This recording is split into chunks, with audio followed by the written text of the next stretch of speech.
Atlantic Ocean, 2032. It all starts here. The early morning calm over the North Atlantic is shattered as radar screens across the U.S. East Coast begin to light up.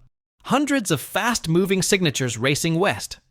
At first, NORAD thinks it's a glitch, but seconds later, the truth hits. This isn't an exercise. Europe has just launched the largest military operation in modern history, against the United States. The first wave comes from the sea. A French Triomphant-class submarine surfaces somewhere between Iceland and Greenland and fires a swarm of cruise missiles. Their targets, U.S. radar installations in Newfoundland and the naval facilities in Maine. Almost simultaneously, British Astute-class submarines lurking in the North Atlantic launched their own volleys toward Norfolk, Virginia, home of the largest naval base on Earth. Within minutes, explosions ripple across the coast. The port of Portsmouth is on fire. Naval piers crumble. F-A-18s and F-35s scramble from nearby air bases, but the damage is already done. Dozens of destroyers, still docked, are burning. The invasion of America has begun. Phase 1. The Atlantic Storm.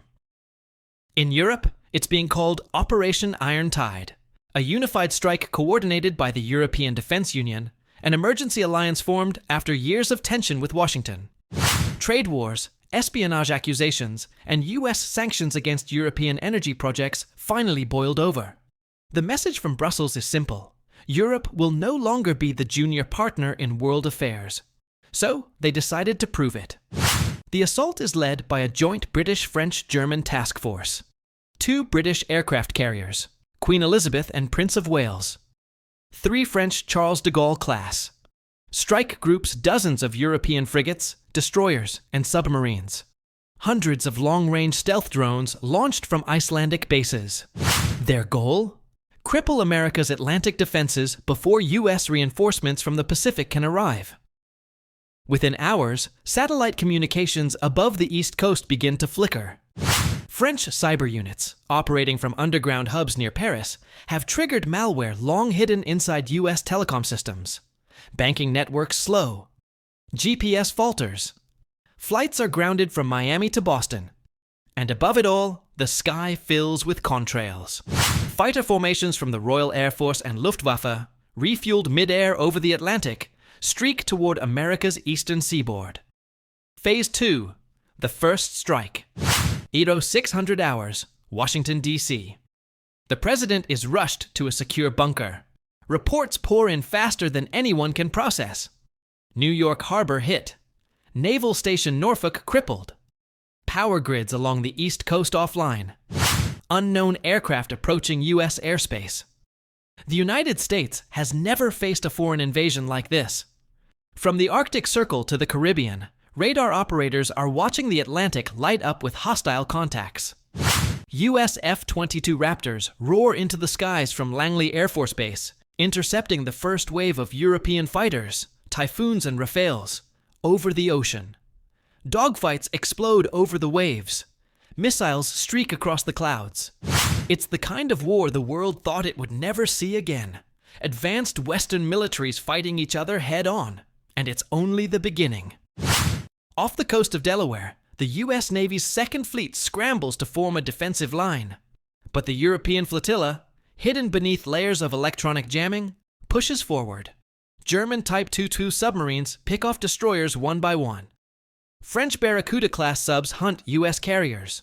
By nightfall, the U.S. Atlantic Command declares DEFCON 2. For the first time since the Cuban Missile Crisis, America faces the possibility of losing control of its coastline. Phase 3. The Landing Day. 3. The invasion begins in earnest. Europe's strategy is bold and brutal. Rather than a direct assault on major U.S. cities, they aim for the gateways: Boston, New York, and Norfolk. Capture or neutralize those, and the East Coast logistics chain collapses. Hundreds of European transport ships, disguised as commercial vessels, move in from the mid-Atlantic.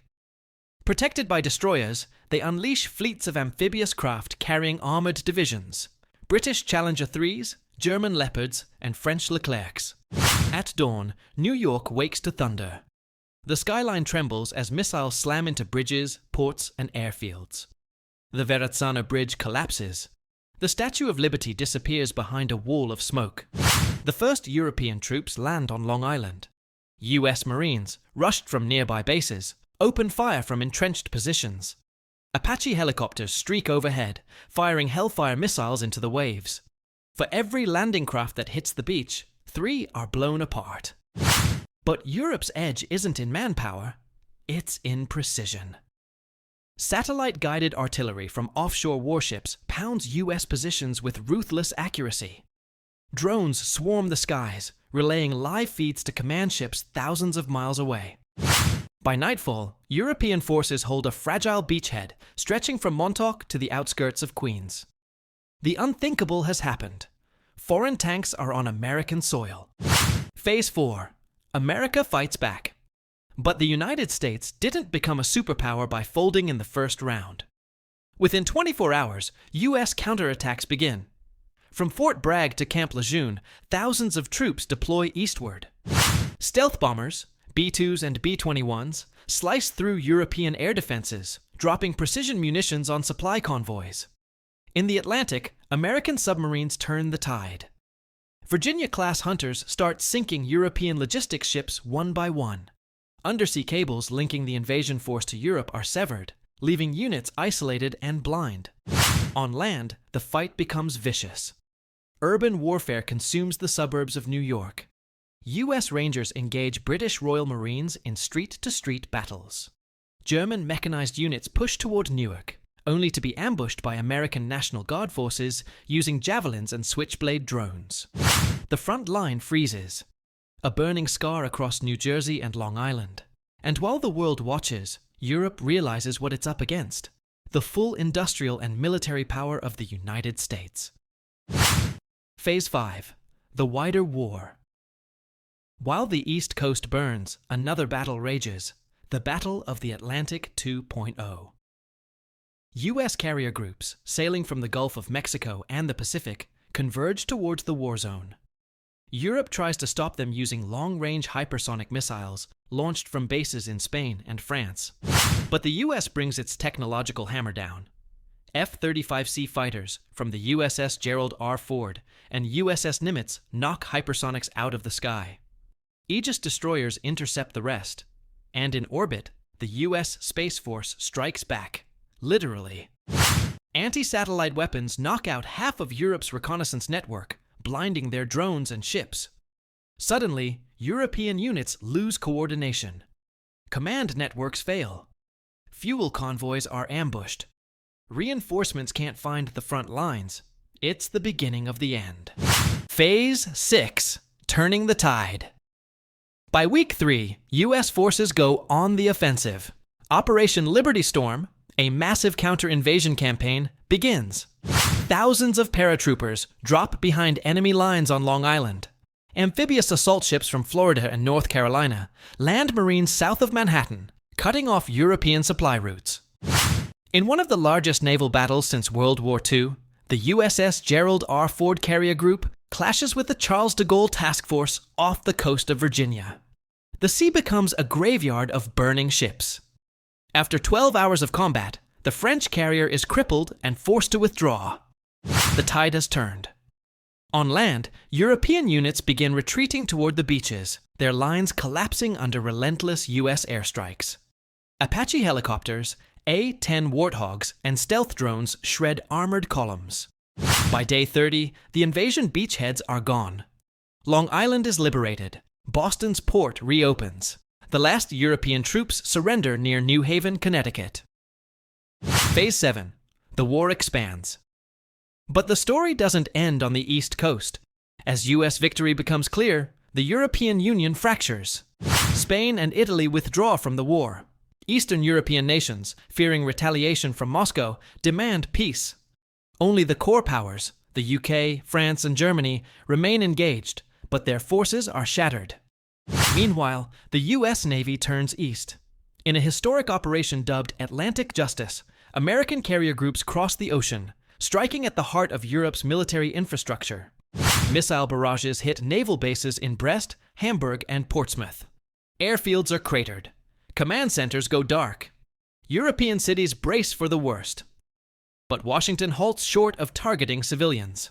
The US goal is clear: dismantle Europe's ability to wage war, not destroy it.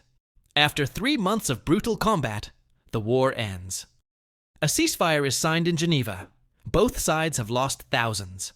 The Atlantic, once a symbol of partnership, has become a scar of history. Epilogue. Lessons of the Atlantic War.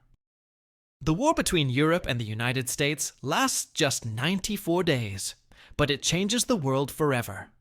Europe's economy collapses. The euro loses half its value. NATO, already fractured, is gone for good. The United States emerges bloodied but victorious, reaffirming its global dominance. But victory comes with questions. How did allies turn into enemies? How did the cradle of Western civilization go to war with its own reflection? The answer lies in the same thing that built the modern world: power. When one side grows too strong, the other resists. And when pride replaces diplomacy, even friends can become foes. For now, the Atlantic is calm again.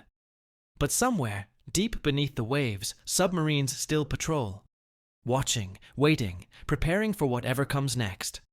Because if history has taught us anything, it's this: peace is just the pause between storms.